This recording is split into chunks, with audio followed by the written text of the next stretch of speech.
ہمارے کچھ والدین اپنے بچوں کے لیے زندگی مشکل کر کے دنیا سے جاتے ہیں.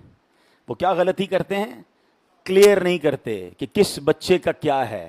ہوتا کیا ہے، ماں کسی بچی کے گھر گئی، بیٹا میرے مرنے کے بعد سونا تو نے لے لینا ہے. باپ نے کسی بچے کو اکیلے میں کہہ دیا، بیٹا یہ میرا انتقال ہو نا، یہ پلاٹ تیرا ہے. ماں نے کسی دوسری بچی کو کہہ دیا، مر جاؤں تو یہ گھر تیرا ہے. اچھا سب کو کہہ دیا، آپس میں بٹھا کے کسی کو نہیں کہا. ماں باپ کی آنکھیں بند ہوئی، بہن قسم کھا رہی ہے ماں نے سونا مجھے کہا تھا، بھائی کہتا ہے پلاٹ مجھے کہا تھا، وہ دوسرا کہتا ہے گھر مجھے کہا تھا، سارے لڑ رہے ہیں.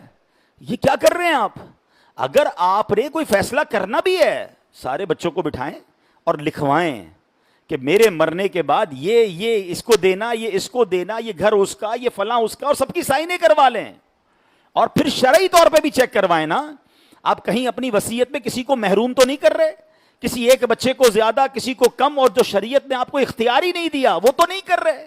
کیونکہ مرنے کے بعد ورثاء کا حق قرآن نے بیان کیا ہے. آپ ایک حد تک وصیت کر سکتے ہیں، سارے مال کسی کو نہیں دے سکتے. میں ایک اشارہ دے رہا ہوں ان تمام ماں باپ کو کہ جو اپنے بچوں کے معاملات، اور خاص طور پہ جو مالدار فیملیز ہوتی ہیں، ہم نے بڑے بڑے اربوں پتی کروڑ پتی ماں باپ کی دنیا سے جانے کے بعد ان کے بچوں کو لڑتے ہوئے دیکھا، ایک دوسرے کے خون کے پیاسے ہو گئے، آنا جانا ختم ہو گیا. یہ کیا کیا آپ نے؟ یہ کیسا فیملی سٹرکچر بنایا؟ آپ نے نہیں لکھا، آپ نے واضح نہیں کیا، اور بعد میں اپنے بچوں کو لڑنے کے لیے چھوڑ دیا. حالانکہ صحیح بتاؤں میں، زندگی میں اگر ماں باپ بچوں کو بٹھا لیں اور ایگریمنٹ وغیرہ کر لیں، کوئی بچہ نہیں لڑے گا. سب خوشی خوشی بات کر لیں گے نا، آپ سے بات ہو جائے گی، پلس مائنس جو بھی ہے ڈسکس ہو کر سائنیں ہو جائیں گی. بعد میں آپ کا خاندان جڑا رہے گا. اور یاد رکھیے، زندگی کا یہ ٹارگٹ ہونا چاہیے میرا اور آپ کا، کہ میرے مرنے کے بعد میرے بچے جڑے رہیں. وہ جڑے رہیں گے تو مجھے اصالے ثواب کریں گے. آپس میں ہی لڑتے رہیں گے، ماں باپ کو بھی برا بھلا کہیں گے، کیسے اماں ابا تھے ایسا کر گئے کہ آج ہم لڑ رہے ہیں. کیا فائدہ کیا آپ نے؟ کروڑوں روپے لاکھوں روپے کمائے بھی اور بچوں کو لڑنے کے لیے چھوڑ دیا.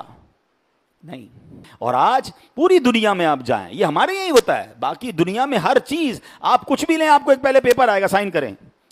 ہر چیز پر آپ سے سائن کروایا جاتا ہے، بھائی آپ کا ہمارا یہ ایگریمنٹ ہے، آپ کا یہ طے ہے. پڑھے لکھے لوگوں کو ہم نے دیکھا زبانی ڈیل بھی ہو جاتی ہے، تھوڑی دیر بعد ان کا ایک میسج آتا ہے کہ حضرت ذرا میسج پہ بھی کنفرم کر دیں، ای میل پہ کنفرم کریں ہمیں کہ ہماری جو آج بات ہوئی ہے اس کی یہ منٹس تھے، یہ ہماری طے ہوا ہے. بندہ کہ یار میں زبانی کہہ تو گیا ہوں، کہتا نہیں لکھ کے دیں.